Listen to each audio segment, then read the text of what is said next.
Computer शुरू करना। आइए अब सीखते हैं कंप्यूटर शुरू करना।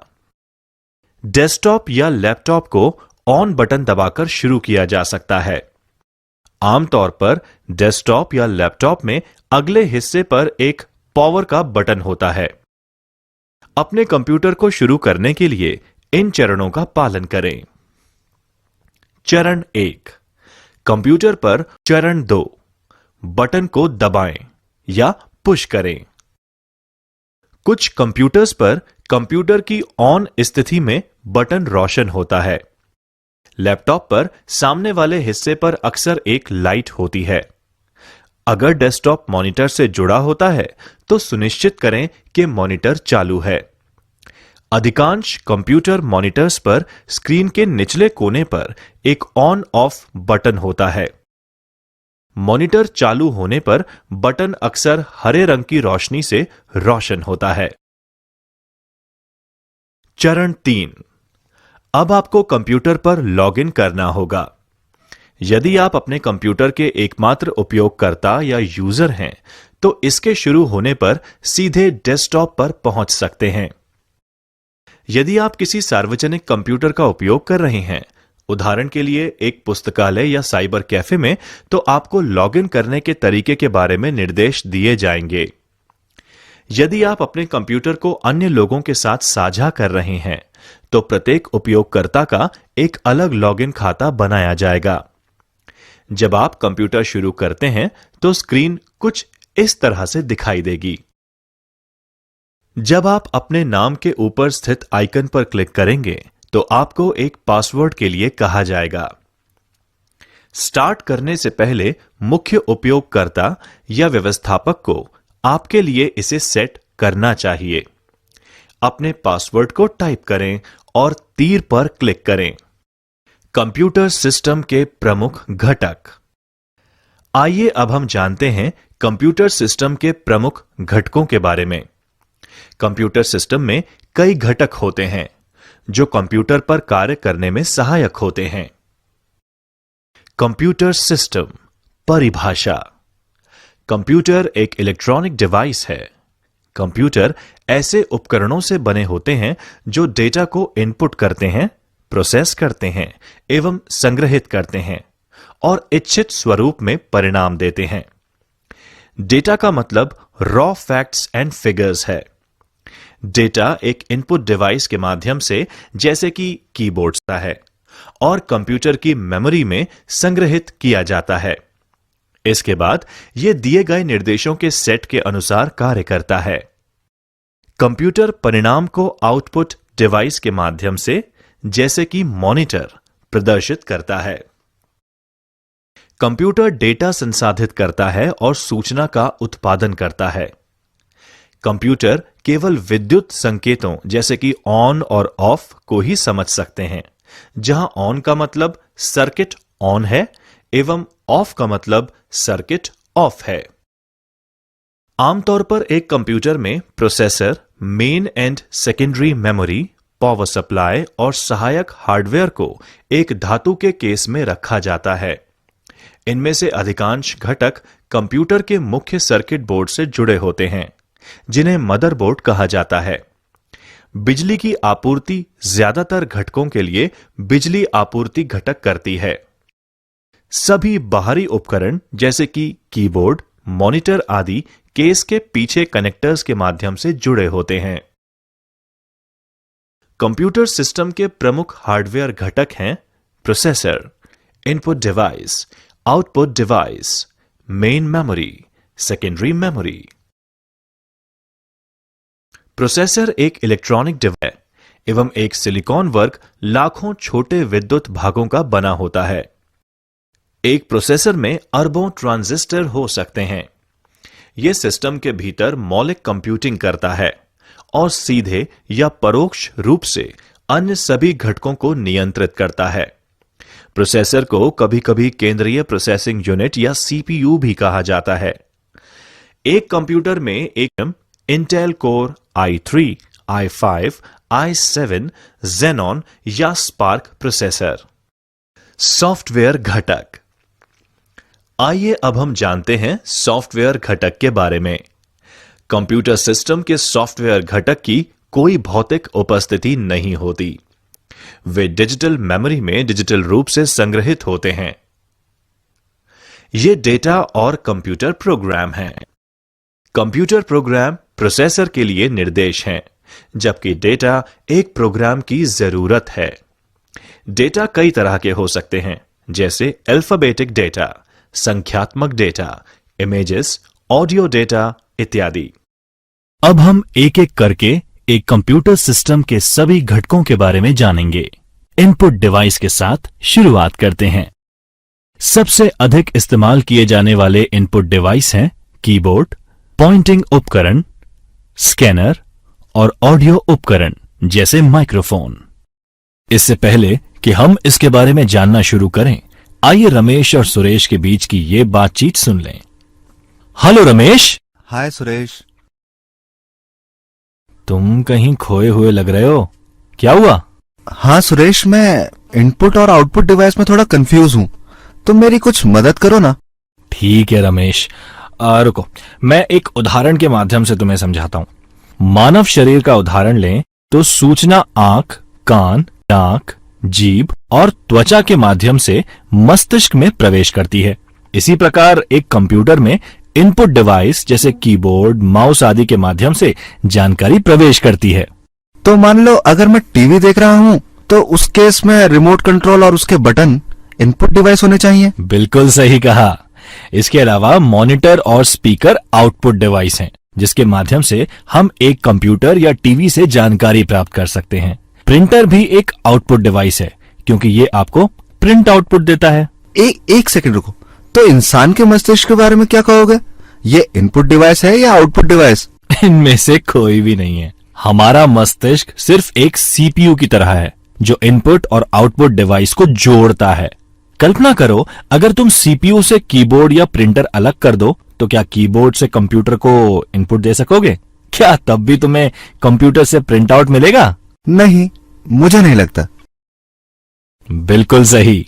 सभी इनपुट और आउटपुट डिवाइस का सीपीयू से जुड़ा होना जरूरी है, जो उन्हें नियंत्रित करता है। इनपुट डिवाइस के द्वारा दी गई जानकारी को प्रोसेस करता है और आउटपुट डिवाइस को परिणाम भेजता है। अब चीजें काफी समझ में आई हैं। शुक्रिया दोस्त। आइए अब कीबोर्ड के बारे में जानते हैं। कीबोर्ड सबसे अधिक इस्तेमाल किए जाने वाला इनपुट डिवाइस है। ये एक टाइपराइटर जैसा उपकरण है, जो अक्षर, अंक और कमांड टाइप करने के लिए प्रयोग में लिया जाता है। इसमें स्विच की एक मैट्रिक्स यानी एक स्विच में कुंजी होती है। प्रत्येक दबाई गई कुंजी सीपीयू को एक डिजिटल कोड भेजती है, जो ये पता करता है कि कंप्यूटर डिजिटल कोड को डिकोड कर दबाई गई कुंजी का निर्धारण करते हैं। अब हम कीबोर्ड लेआउट के बारे में सीखते हैं। आप अलग अलग कीज के बारे में जानने के साथ साथ इसे अपने कंप्यूटर पर दबाकर प्रत्येक की के वास्तविक कार्य को समझ सकते हैं और देख सकते हैं कि वह की दबाने पर कंप्यूटर में क्या होता है। कीबोर्ड मूल रूप से एक पारंपरिक टाइपराइटर के साथ एक नंबर पैड और कुछ विशेष कीज का समूह होता है, जैसे एरो की, F1 से F12 तक फंक्शन कीज इत्यादि। Navigation keys. नेविगेशन कीज जो कि कीबोर्ड पर स्थित होती हैं, ये कर्सर को आसपास स्क्रीन पर स्थानांतरित करने के लिए प्रयोग की जाती हैं। इनमें 4 arrow keys, page up, page down, home और एंड शामिल हैं। इसके अलावा फंक्शन कीज भी होती हैं, जो एप्लीकेशन के अनुसार विभिन्न कार्यों कार्य करता है। कीबोर्ड में सामान्यतः 12 फंक्शन कीज होती हैं। विंडोज की विंडो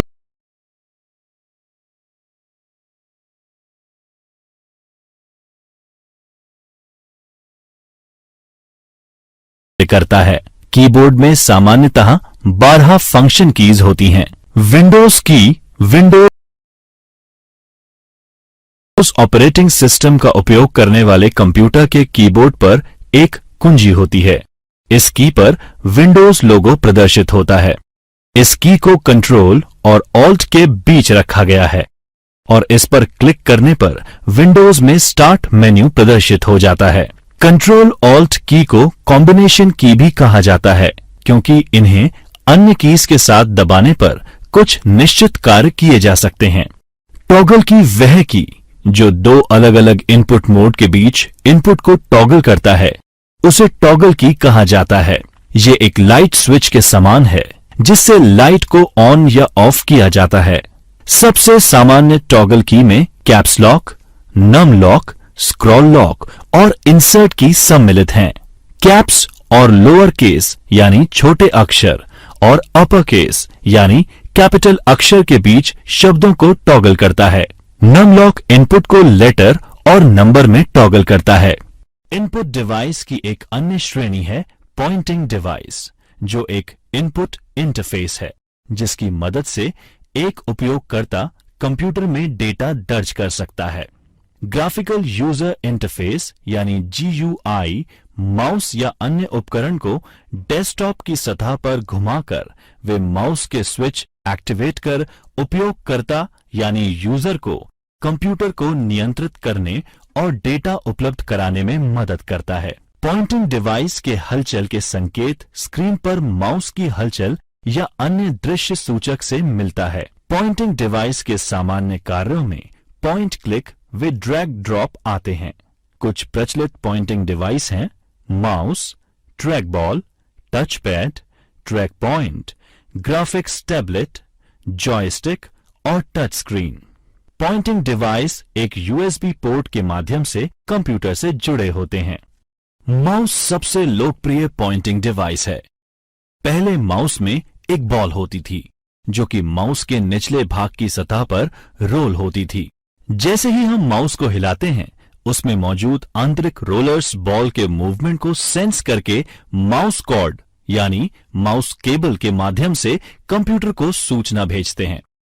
आजकल ऑप्टिकल माउस का प्रचलन है जिसमें रोलिंग बॉल का उपयोग नहीं किया जाता है, बल्कि इसके स्थान पर एक लाइट और छोटे सेंसर का उपयोग किया जाता है जो मेज की सतह के एक छोटे से भाग से माउस को मूवमेंट का पता लगाने के लिए इस्तेमाल होता है। यह तार रहित या वायरलेस माउस रेडियो तरंगों के माध्यम से कंप्यूटर के साथ संचार बनाए रखता है। माउस को एक हाथ से संचालित इलेक्ट्रॉनिक डिवाइस भी कहा जा सकता है जो कि आपके कंप्यूटर स्क्रीन पर कर्सर को नियंत्रित करता है जब आप इसे चारों ओर एक माउस पैड पर घुमाते हैं। माउस में स्क्रॉल व्हील्स भी होते हैं जो कि GUI के साथ काम करने में सहायक सिद्ध हो सकते हैं। पारंपरिक PC माउस में 2 बटन होते हैं जबकि मैकिंटॉश माउस में एक ही बटन होता है। टच पैड छोटे, फ्लैट, आयताकार पॉइंटिंग डिवाइस होते हैं जो दबाव और गति के प्रति संवेदनशील होते हैं। आजकल अधिकांश लैपटॉप कंप्यूटर्स में एक टच पैड पॉइंटिंग डिवाइस होती है। यूजर टच पैड की सतह पर उंगली को फिराकर या फिसलाकर स्क्रीन पर कर्सर को एक जगह से दूसरी जगह मूव करते हैं। Left and right click button pad के नीचे स्थित होते हैं। टच पैड इस्तेमाल करने के लिए माउस की अपेक्षा बहुत कम जगह की जरूरत पड़ती है और इनमें कोई मूविंग भाग भी नहीं होता। Track point. कुछ नोटबुक कंप्यूटर जैसे IBM थिंकपैड में टच पैड के लिए भी जगह नहीं होती। ऐसे में अंदर अक्सर एक ट्रैक पॉइंट होता है जो कि कीबोर्ड की कीज के बीच समाहित एक छोटी रबर प्रोजेक्शन होती है। ट्रैक पॉइंट एक छोटे जॉयस्टिक की तरह कार्य करता है जिसे कर्सर की स्थिति को नियंत्रित करने के लिए इस्तेमाल किया जाता है। ट्रैक बॉल भी एक स्थिर पॉइंटिंग डिवाइस की तरह ही होता है जिसमें बॉल टॉप पर या साइड में स्थित होती है। हम ट्रैक बॉल को रोल करने के लिए उंगलियों का प्रयोग करते हैं और आंतरिक रोलर्स इस मूवमेंट को सेंस करके निर्देशों को डेस्क पर स्थिर बनी रहती है और इसकी वजह से हमें ट्रैक बॉल का उपयोग करने के लिए बहुत ज्यादा जगह की जरूरत भी नहीं होती। आजकल ऐसे ऑप्टिकल ट्रैक बॉल उपलब्ध हैं जिनमें रोलर्स की जरूरत नहीं होती है और व्हील्स के गंदे होने की भी कोई समस्या नहीं होती।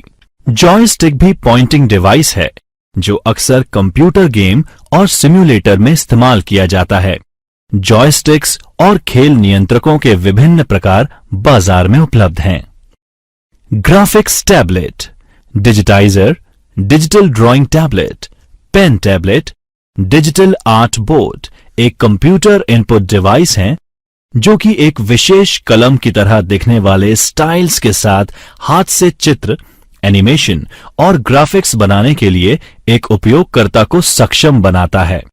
ये एक व्यक्ति द्वारा पेंसिल और कागज के साथ चित्र बनाने के समान है या हस्तलिखित हस्ताक्षर कैप्चर करने के लिए भी इस्तेमाल किया जा सकता है।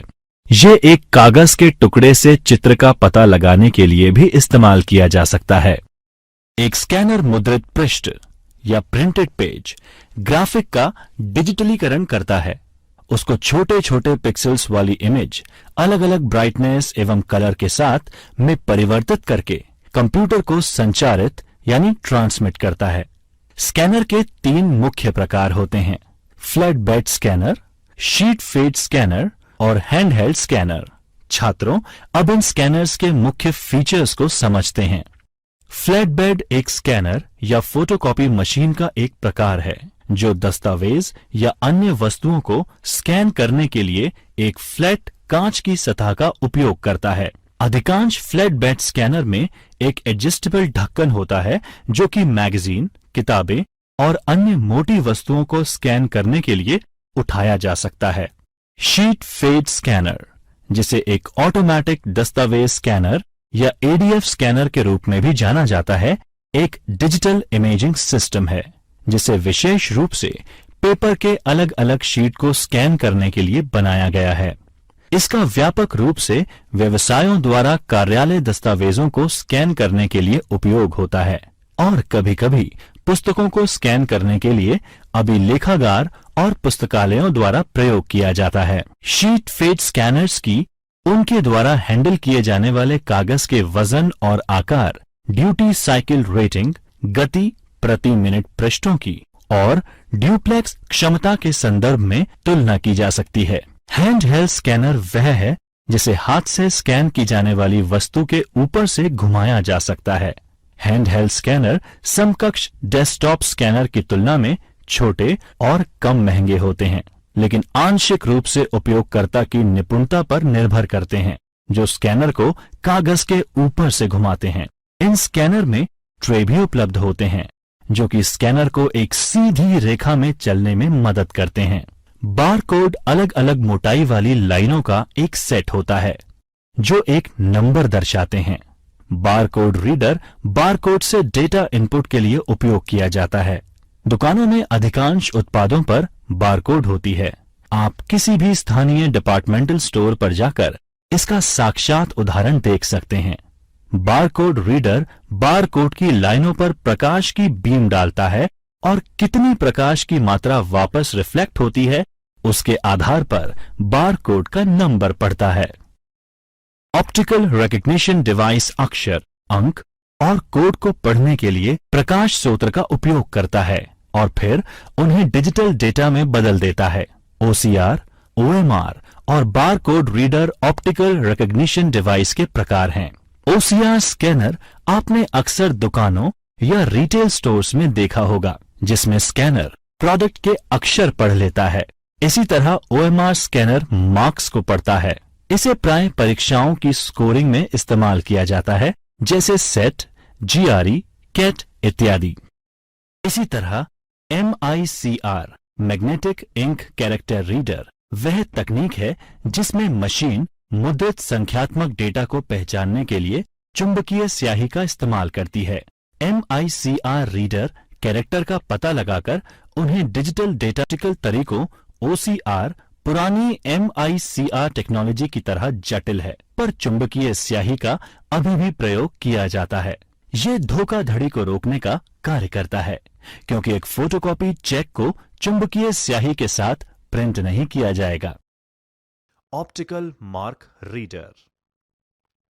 आइए अब जानते हैं ऑप्टिकल मार्क रीडर के बारे में, जो पेंसिल या पेन द्वारा किए गए निशान के एक पूर्व निर्धारित प्रकार की पहचान करने के लिए उपयोग होता है। सबसे आम उदाहरण परीक्षाओं में प्रयोग किए जाने वाली उत्तर पुस्तिका OMR उत्तर पुस्तिका को स्कैन कर आउटपुट के रूप में परिणाम का उत्पादन करने के लिए प्रयोग किया जाता है। OMR सर्वेक्षण, चुनाव और परीक्षणों में भी प्रयोग किया जाता है। Optical character recognition. आइए अब जानते हैं ऑप्टिकल कैरेक्टर रिकग्निशन के बारे में। Optical character recognition machine encoded form में इमेजेस, प्रिंटेड या हस्तलिखित टेक्स्ट का इलेक्ट्रॉनिक रूपांतरण करता है। यह व्यापक रूप से स्वचालित डेटा एंट्री के लिए इस्तेमाल किया जाता है, जैसे OCR यूज करके printed paper data records, passport दस्तावेजों, बैंक चालान, बैंक स्टेटमेंट्स, कंप्यूटरीकृत रसीद डिजिटल फॉर्म में परिवर्तित कर सकते हैं। यह प्रिंटेड टेक्स्ट को डिजिटाइज करने का सबसे आम तरीका है, जिससे यह डेटा इलेक्ट्रॉनिक रूप से एडिट, सर्च, ऑनलाइन डिस्प्ले किया जा सकता है और इसके बाद इसको मशीन प्रक्रियाओं जैसे कि मशीन अनुवाद, टेक्स्ट का स्पीच में परिवर्तन और पाठ खनन में उपयोग कर सकते हैं। Barcode reader. आइए अब जानते हैं बारकोड रीडर के बारे में। बारकोड एक वस्तु को मशीन द्वारा विशिष्ट रूप से पहचानने का एक तरीका है। हर एक ऑब्जेक्ट को विशिष्ट रूप से पहचानने के लिए एक कोड दिया जाता है, जिसे एक मशीन के द्वारा पढ़ा जा सकता है। मूल रूप से बारकोड को समानांतर लाइनों के बीच की दूरी एवं उनकी चौड़ाई में, लेकिन बाद में 2 आयामों में आयत, डॉट्स, षटकोण और अन्य ज्योमेट्रिकल आकारों में विकसित हुआ। यह विशेष रूप से शॉपिंग मॉल एवं डिपार्टमेंटल स्टोर में क्विक बिलिंग और सूची प्रबंधन के लिए उपयोग किया जाता है। एक विशेष हैंडहेल्ड डिवाइस यानी कि बारकोड रीडर, जो कि एक कंप्यूटर या टर्मिनल से जुड़ा होता है, को बारकोड पढ़ने और आइटम की पहचान करने के लिए इस्तेमाल किया जाता है। कैश मेमोरी मुख्य मेमोरी से तेज होती है। यह मुख्य मेमोरी की तुलना में कम समय का उपयोग करती है। यह अस्थायी उपयोग के लिए डेटा स्टोर करती है। यह ऐसे प्रोग्राम को संग्रहित करती है जो छोटी अवधि के लिए संग्रहित किया जा सकता है। कैश मेमोरी की कुछ सीमाएं भी हैं। कैश मेमोरी की सीमित क्षमता होती है। यह बहुत महंगी होती है। स्पीच रिकग्निशन एक तरह का इनपुट है जिसमें कंप्यूटर एक माइक्रोफोन में बोले गए शब्दों को पहचानता है। नवीनतम प्रौद्योगिकी निरंतर स्पीच रिकग्निशन का इस्तेमाल करती है, जहां उपयोगकर्ता को शब्दों के बीच पॉज लेने की जरूरत नहीं होती है।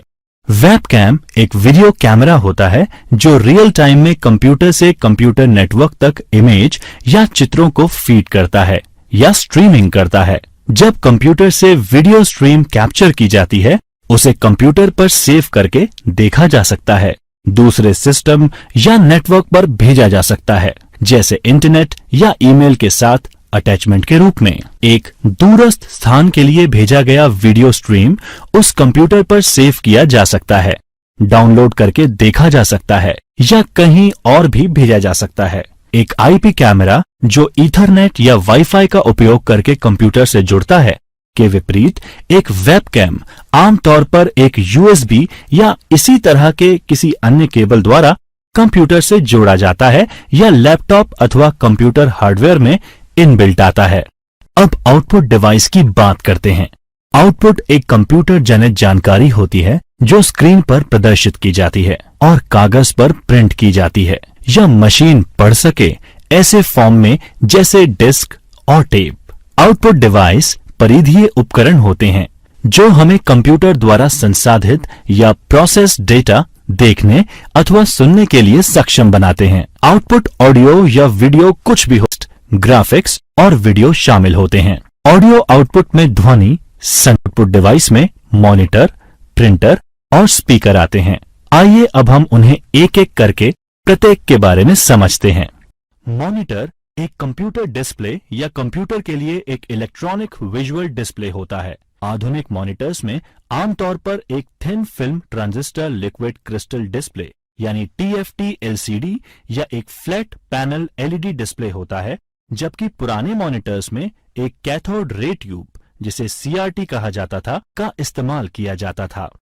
मॉनिटर को VGA, DVI, HDMI, display port, Thunderbolt, LDVS यानी लो वोल्टेज डिफरेंशियल सिग्नलिंग के माध्यम से या अन्य प्रोप्राइटरी कनेक्टर्स और सिग्नल से कंप्यूटर से जोड़ा जा सकता है। मॉनिटर के बारे में बात करते हैं। CRT यानी कैथोड रे ट्यूब ऐसे कंप्यूटर मॉनिटर पर या टीवी में एक डिस्प्ले स्क्रीन के रूप में एक वैक्यूम ट्यूब का इस्तेमाल होता है। ट्यूब के एक अंत पर फास्फोरस की कटिंग होती है, जिस पर जब इलेक्ट्रॉन भिड़ते हैं तो प्रकाश का उत्सर्जन होता है। अतीत में CRT कंप्यूटर डिस्प्ले टर्मिनल के लिए एक लोकप्रिय शब्द था। आज मॉनिटर सही शब्द है, क्योंकि कंप्यूटर डिस्प्ले बहुत समय पहले से ही CRT से पलायन कर LCD पैनल पर शिफ्ट हो चुके हैं। इसी तरह फ्लैट पैनल टीवी भी अब CRT का उपयोग नहीं करते। एक फ्लैट पैनल मॉनिटर आमतौर पर कंप्यूटर, टैबलेट, स्मार्टफोन या टीवी से आउटपुट को दिखाने के लिए एक LCD यानी लिक्विड क्रिस्टल डिस्प्ले स्क्रीन का उपयोग करता है। सबसे पहले वाले फ्लैट पैनल 1980 के मध्य में लैपटॉप में इस्तेमाल किए गए थे और आज LCD कंप्यूटर डिस्प्ले के लिए एक मानक यानी स्टैंडर्ड है। टीवी देखने के लिए LCD, LED, OLED तकनीक प्रतिस्पर्धा कर रहे हैं और अब प्लाज्मा टीवी नहीं बनाए जाते। LCD और LED सबसे व्यापक रूप से इस्तेमाल किए जाते हैं और OLED नवीनतम तकनीक है। LED यानी लाइट एमिटिंग डायोड और प्लाज्मा डिस्प्ले भी फ्लैट पैनल टेक्नोलॉजी में आते हैं, लेकिन LCD कंप्यूटर में इस्तेमाल के लिए सबसे लोकप्रिय है, विशेष रूप से लैपटॉप में इस्तेमाल के लिए। फ्लैट पैनल डिस्प्ले CRT का होता है। नवीनतम LCD स्क्रीन पारदर्शी थिन फिल्म जिससे तस्वीर की गुणवत्ता और देखने के एंगल में बहुत सुधार हो रहा है। LED monitor light emitting diode का इस्तेमाल करता है। मॉनिटर में एक प्रदर्शन बूस्टर के रूप में कार्य करता है। असल में LED मॉनिटर एक LCD मॉनिटर ही होता है, जिसमें LED बैकलाइट का इस्तेमाल कर LCD पैनल को रोशनी प्रदान की जाती है। रेजोल्यूशन एक डिस्प्ले स्क्रीन पर हॉरिजॉन्टल और वर्टिकल पिक्सल की संख्या होती है। जितने अधिक पिक्सल उतना अधिक बिना स्क्रॉल के जानकारी डिस्प्ले होती है। उदाहरण के लिए स्क्रीन रेजोल्यूशन 1600-1200 का मतलब 1600 हॉरिजॉन्टल और 1200 वर्टिकल पिक्सल होना है। रेजोल्यूशन को प्रति इंच पिक्सल के एक मैट्रिक्स के रूप में परिभाषित किया जा सकता है। 1920-1200 के स्क्रीन रेजोल्यूशन में 1200 हॉरिजॉन्टल लाइन होती हैं, जिसमें प्रत्येक में 1920 पिक्सल हैं, जो ऊपर से नीचे तक वर्टिकल चलती हैं। अधिकांश समय एक तीसरी संख्या भी रंगों को नामित करने के लिए रेजोल्यूशन में जोड़ी जाती है। उदाहरण के लिए 1920-1264 के 64,000 रंगों की एक सेटिंग दर्शाता है। हालांकि तीसरा नंबर रिफ्रेश दर भी हो सकती है। उदाहरण के लिए इसका मतलब है 1280, 1024, 60 हर्ट्ज पर 1280, 1024 पिक्सल प्रति सेकंड 60 बार रिफ्रेश। SVGA यानी सुपर VGA 800, 600, 1024, 768, 1280, 1024 और 1600, 1200 पिक्सल का एक रेजोल्यूशन है। 1980 के दशक में VESA ने IBM के VGA डिस्प्ले स्टैंडर्ड को 640-480 से बढ़ाकर 800-600 किया और इसे सुपर VGA नाम दिया गया। XGA यानी एक्सटेंडेड ग्राफिक्स एरे 1990 में IBM द्वारा शुरू किया गया। 1024, 768 पिक्सल वाला एक इंटेलेस स्क्रीन रेजोल्यूशन है। 256 रंग को सपोर्ट कर XGA ने VGA के टेक्स्ट मोड को 80 से 132 कॉलम का बनाया। XGA बाद में बिना इंटरलेस के और 64 के रंग के रेजोल्यूशन में सुधारा गया। इन वर्षों में विक्रेताओं ने कई रेजोल्यूशन जोड़े, जो कि पिक्सल की कुल संख्या का अंश या उसके मल्टीपल्स में था। उपयोगी सुझाव: मॉनिटर स्क्रीन को आंख के स्तर से 20 डिग्री नीचे रखा जाना चाहिए। स्क्रीन नियमित रूप से साफ करें और अपनी आंखें हर 5 सेकंड में झपकाएं। प्रिंटर वह डिवाइस है जो कि कंप्यूटर आउटपुट को प्रिंट में परिवर्तित करता है। प्रिंटर एक स्थायी पठनीय प्रारूप में जानकारी देते हैं। जिसे हार्ड कॉपी भी कहा जाता है।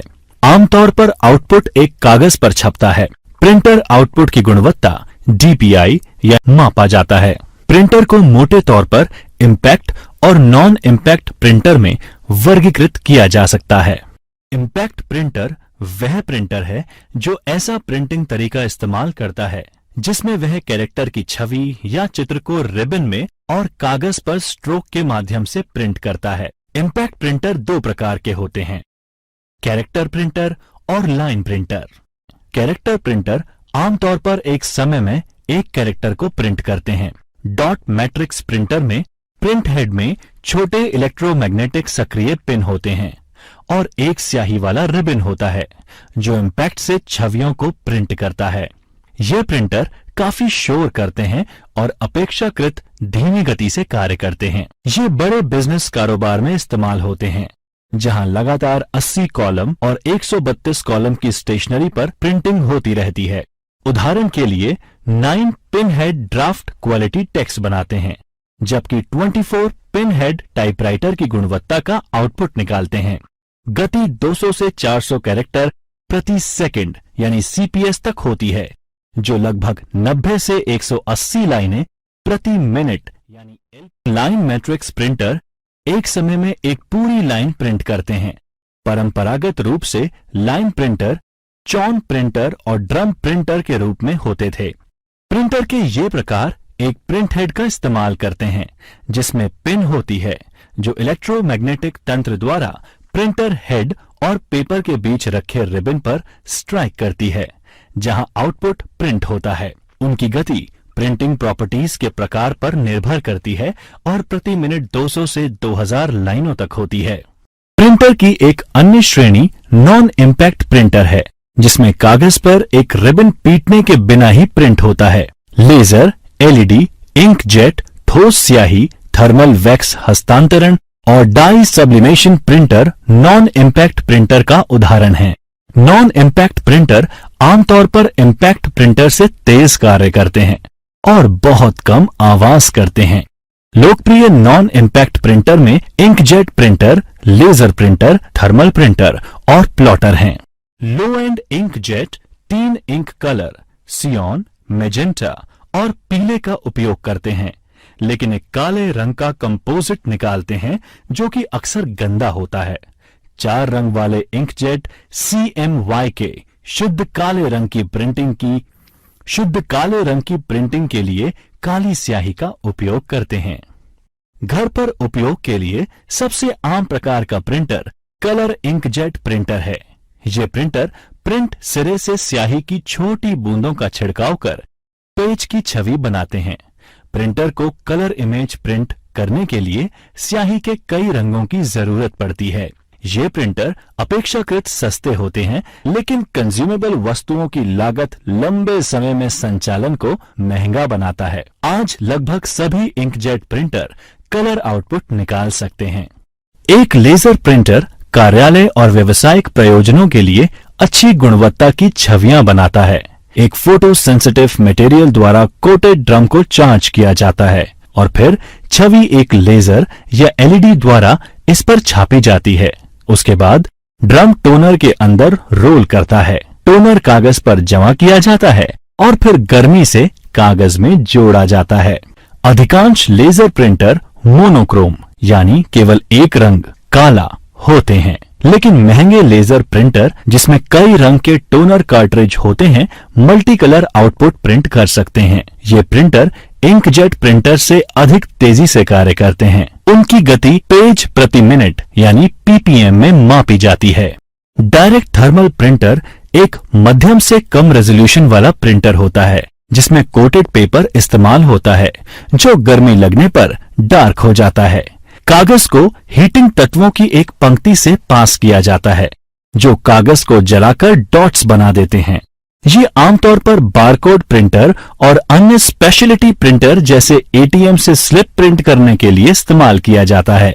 ये व्यापक रूप से पुरानी फैक्स मशीन में भी इस्तेमाल किया जाता था। प्रिंटिंग लागत अधिक होने के कारण इसे केवल पेशेवर डिजाइन के काम के लिए इस्तेमाल किया जाता है। प्लॉटर उच्च गुणवत्ता वाले वेक्टर ग्राफिक्स यानी engineering, drawing, building plan, circuit diagram आदि कंप्यूटर के नियंत्रण में प्रिंट करने के लिए उपयोग किया जाता है। वे इंक पेन या इंक जेट का उपयोग ग्राफिक्स या चित्र बनाने के लिए करते हैं। आमतौर पर इनमें ड्रम प्लॉटर और फ्लैट बेड प्लॉटर होते हैं। ये काले और सफेद या कलर में प्रिंट फीट चौड़े कागज पर भी प्रिंट कर सकते हैं। क्या आप जानते हैं पोर्ट्रेट ओरिएंटेशन में एक प्रिंटआउट की लंबाई ज्यादा होती है, जिसमें जानकारी कागज के कम चौड़ाई वाले भाग में छपती है। इसके विपरीत लैंडस्केप प्रिंटआउट की चौड़ाई ज्यादा होती है, जानकारी कागज के ज्यादा चौड़े हिस्से पे छपती है। स्पीकर भी आउटपुट डिवाइस है जो एनालॉग ऑडियो सिग्नल्स को सुनने लायक बनाने के लिए उसे हवा कंपन में बदलते हैं। जब सीआरटी मॉनिटर स्टैंडर्ड थे, तब कंप्यूटर के लिए डिजाइन किया गया स्पीकर सीआरटी के चुंबकीय तार के साथ चुंबकीय हस्तक्षेप से बचने के लिए शील्ड किया जाता था। स्पीकर मल्टीमीडिया कंप्यूटर का एक हिस्सा होता है। स्पीकर में एम्पलीफायर होते हैं जो ध्वनि उत्पन्न करने के कंपन करते हैं और ऑडियो आउटपुट देते हैं। प्रोजेक्टर एक उपकरण है जो कि एक सफेद या चांदी के कपड़े या स्क्रीन पर, जैसे दीवार, छत या अन्य स्क्रीन, इस पर कंप्यूटर आउटपुट प्रोजेक्ट करता है। यह व्यापक रूप से शिक्षा और स्लाइड प्रेजेंटेशन के लिए उपयोग किया जाता है। प्रोजेक्टर मुख्य रूप से फिल्में प्रदर्शित करने के लिए तैयार किए गए हैं। लोगों की एक बड़ी संख्या को कंप्यूटर आउटपुट दिखाने के लिए मल्टीमीडिया प्रोजेक्टर का इस्तेमाल किया जाता है। ये प्रेजेंटेशन दिखाने और कॉर्पोरेट बैठकों के लिए कक्षाओं और ऑडिटोरियम में प्रयोग किया जाता है। कुछ ऐसे उपकरण भी हैं जो इनपुट और आउटपुट दोनों के लिए इस्तेमाल किए जाने की क्षमता रखते हैं। लोकप्रिय इनपुट आउटपुट डिवाइस हैं फैक्स मशीन, मल्टीफंक्शन उपकरणों यानी MFD, touch screen display, digital कैमरे इत्यादि। फैक्स मशीन एक दस्तावेज को शून्य और एक की एक श्रृंखला, जिसे बिटमैप के नाम से भी जाना जाता है, में परिवर्तित करता है, जिसे सामान्य कंप्यूटर डेटा की तरह स्थानांतरित किया जा सकता है। रिसीवर साइट पर एक फैक्स मशीन भेजे गए डेटा को प्राप्त करता है, शून्य और एक की श्रृंखला को पुनः डॉट्स में तब्दील करता है और तस्वीर बनाता है। इस प्रकार ये दोनों इनपुट और आउटपुट डिवाइस के रूप में कार्य करते हैं। मल्टीफंक्शन डिवाइस बहुत सारे कार्य करने की क्षमता रखते हैं, जो कि उसके बिना अलग अलग परिधीय उपकरणों के द्वारा करने पड़ते हैं। एक मल्टीफंक्शन डिवाइस में एक प्रिंटर, एक स्कैनर और एक फोटोकॉपी में से एक न्यूनतम 2 परिधीय उपकरण होते हैं। एक मल्टीफंक्शन प्रिंटर है। मोडेम एक उपकरण है जो टेलीफोन लाइन पर प्राप्त एनालॉग संकेतों को डिजिटल संकेत में बदलता है, जो कि एक कंप्यूटर के लिए इनपुट के रूप में इस्तेमाल किया जा सकता है। इसी तरह यह एक कंप्यूटर से प्राप्त जानकारी को बदलकर टेलीफोन लाइनों पर पहुंचाता है। आप मोडेम के बारे में अधिक इंटरनेट सीखते टाइम जानेंगे। एक कंप्यूटर मेमोरी एक मानव मस्तिष्क की तरह ही होती है। ये डेटा और जानकारी स्टोर करने के लिए प्रयोग की जाती है। कंप्यूटर मेमोरी एक स्टोरेज जगह है जहां प्रोसेस करने के लिए डेटा और निर्देशों को रखा जाता है। मेमोरी मुख्य रूप से 3 प्रकार की होती है: primary memory, main memory, secondary memory और कैचे मेमोरी। कैचे मेमोरी, जिसे सीपीयू कैचे भी कहा जाता है, एक मेमोरी बैंक है जो मुख्य स्मृति और प्रोसेसर के बीच ब्रिज का काम करता है। कैचे मेमोरी एक बहुत ही उच्च गति वाली सेमीकंडक्टर मेमोरी है जो सीपीयू और मुख्य मेमोरी में तेजी ला सकती है। ये डेटा और प्रोग्राम के उन हिस्सों को स्टोर रखती है जो अक्सर सीपीयू द्वारा उपयोग में लिया जाता है। डेटा और प्रोग्राम द्वारा डिस्क से कैचे मेमोरी में ट्रांसमिट होते हैं, जहां से सीपीयू उन तक पहुंच सकते हैं। निर्देश और डेटा लुक अहेड एल्गोरिथम का उपयोग कर कैश लाइन कहे जाने वाले फिक्स ब्लॉक में मुख्य मेमोरी से कैश में स्थानांतरित किए जाते हैं। Primary memory. आइए अब जानते हैं कंप्यूटर की प्राइमरी मेमोरी के बारे में। प्राइमरी मेमोरी केवल उन डेटा और निर्देश को जमा करके रखती है जिस पर वर्तमान में कंप्यूटर काम कर रहा है। जब बिजली बंद हो जाती है, तब यह मेमोरी डेटा खो देती है। आमतौर पर यह मेमोरी अर्धचालक उपकरणों से बनी होती है। इसका मतलब सिलिकॉन आधारित ट्रांजिस्टर, रैम और रोम मुख्य मेमोरी के दो उदाहरण हैं। रैम परिवर्तनशील मेमोरी है।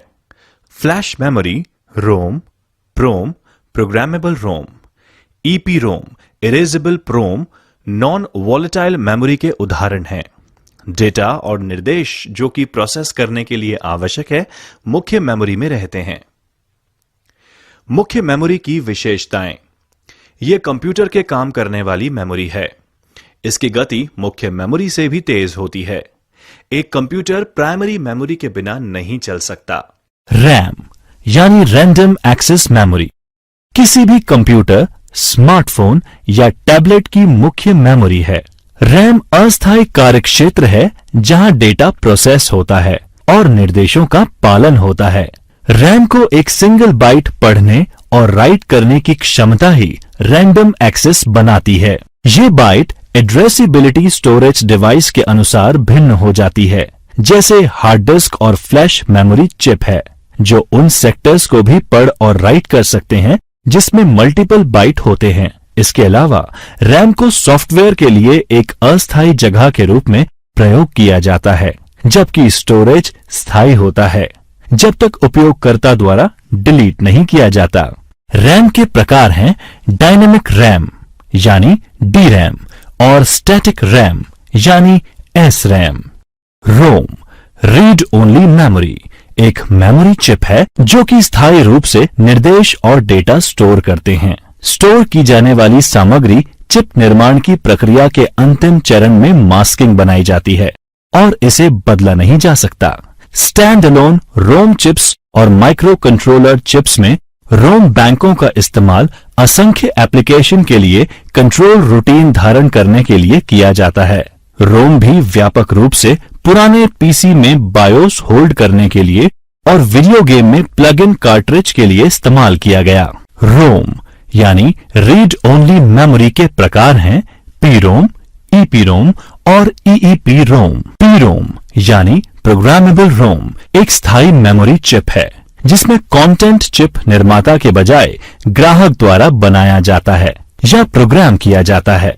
ये रोम चिप से अलग है जो निर्माण के समय में बनाई जाती है। पीरोम स्टोरेज के लिए इस्तेमाल होते हैं जब उनके कंटेंट को बदलने ईईपी रोम के लिए रास्ता दे दिया गया है जिन्हें पुनः प्रोग्राम किया जा सकता है।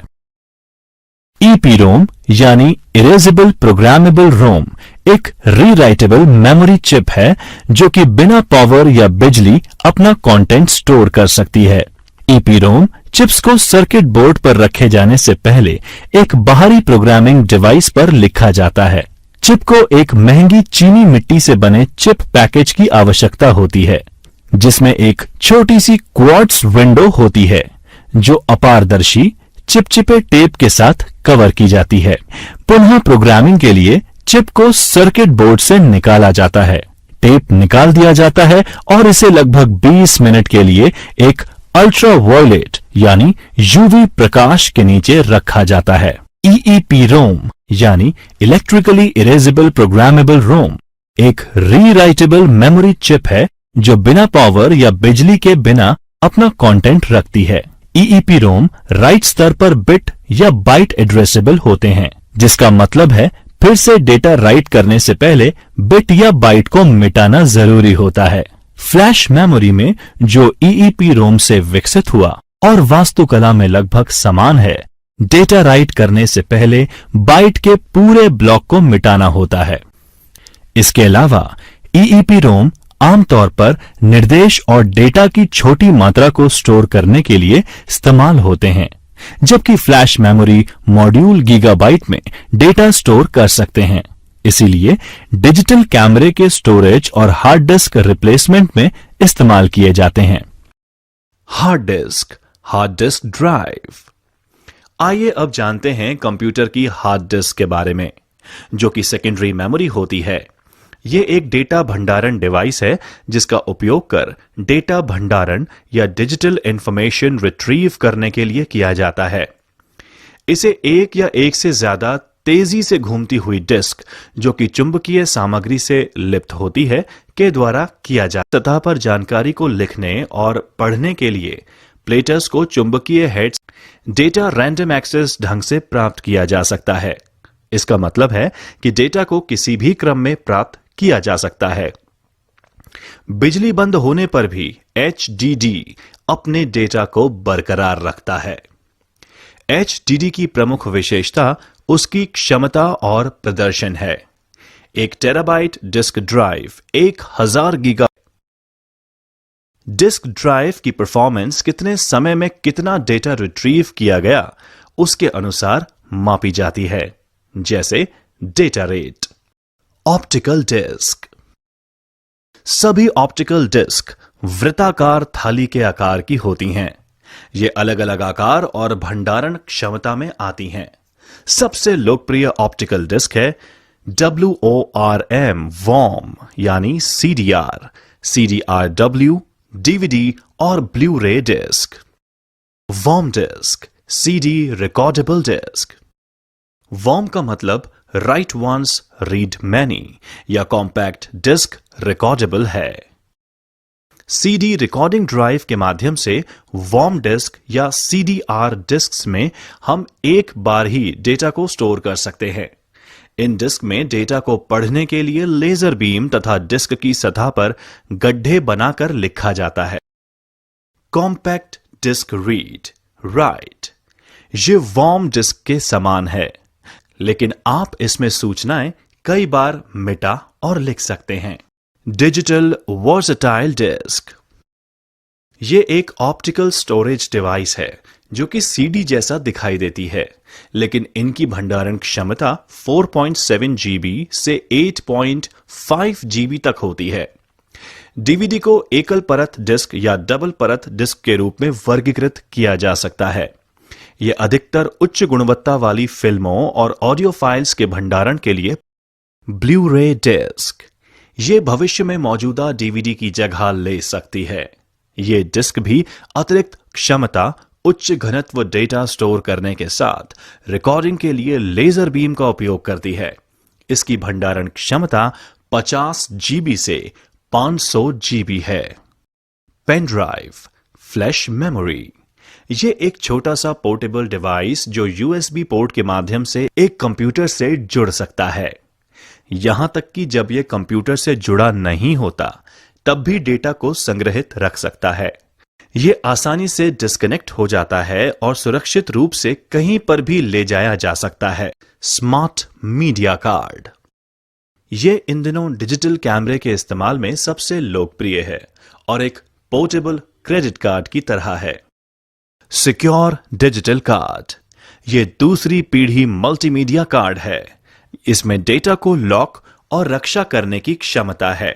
इसके 2 संस्करण हैं। Mini SD card. यह स्मार्टफोन में डेटा भंडारण की आवश्यकता को पूरा करता है। Micro SD card.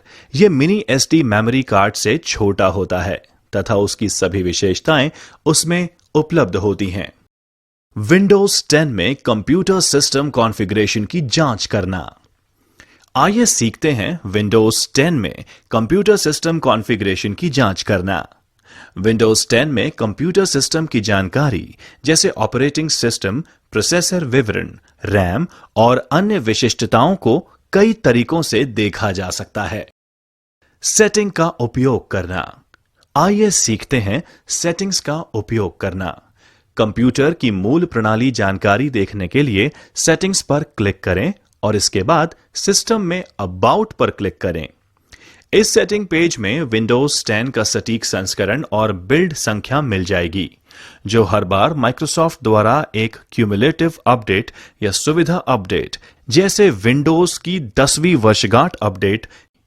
सेटिंग्स में सिस्टम का प्रकार, सटीक प्रोसेसर और मेमोरी भी देख सकते हैं। सिस्टम सूचना का उपयोग करना। आइए सीखते हैं सिस्टम सूचना का उपयोग करना। सिस्टम इंफॉर्मेशन सबसे अच्छे टूल्स में से एक है, जिसका उपयोग कंप्यूटर की संपूर्ण प्रणाली विशिष्टताओं को देखने के लिए किया जा सकता है। सिस्टम इंफॉर्मेशन खोलने के लिए यह करें। MS Info 32 या सिस्टम इंफॉर्मेशन खोजें और सिस्टम की जानकारी पूरे सिस्टम विवरण के साथ एक रिपोर्ट के रूप में संग्रहित की जा सकती है।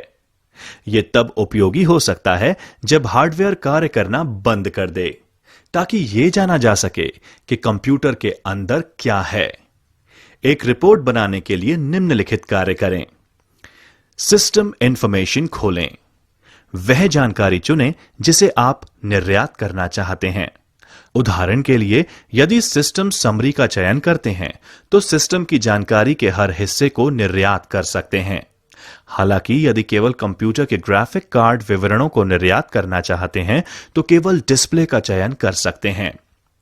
फाइल पर क्लिक करें, एक्सपोर्ट पर क्लिक करें।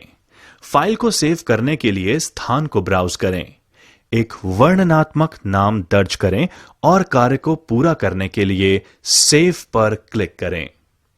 रिपोर्ट एक टेक्स्ट फाइल फोन पर भी। कमांड प्रॉम्प्ट का उपयोग करना। आइए सीखते हैं कमांड प्रॉम्प्ट का उपयोग करना। कमांड प्रॉम्प्ट का उपयोग करने के लिए निम्न चरणों का पालन करें। स्टार्ट मेन्यू खोलें और कमांड प्रॉम्प्ट की खोज करें। कमांड प्रॉम्प्ट पर राइट क्लिक करें और एडमिनिस्ट्रेटर के रूप में रन चुनें। सिस्टम इन्फो कमांड टाइप करें और एंटर दबाएं। जब ऊपर दी गई कमांड रन होती है तो हार्डवेयर और ऑपरेटिंग सिस्टम के बारे में विस्तृत जानकारी मिलती है, जिसमें विंडोज और उसके अपडेट की जानकारी, मेमोरी और नेटवर्क अडेप्टर का विवरण और अन्य जानकारी शामिल होती है।